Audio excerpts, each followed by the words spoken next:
Deep in the quarry, giant machines crush massive limestone rocks into smaller, manageable pieces. These raw stones are transported to the factory, where they are ground into a fine powder.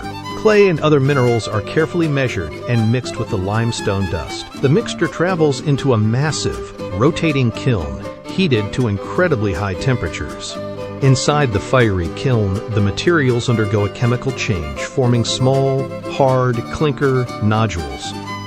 The glowing red clinker exits the kiln and is rapidly cooled by powerful fans.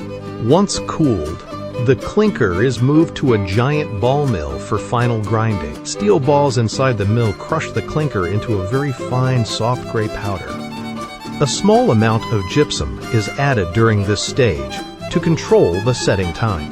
The finished cement is now ready to be stored in massive, towering concrete silos. From the silos, the cement is packed into sturdy bags or loaded into tanker trucks.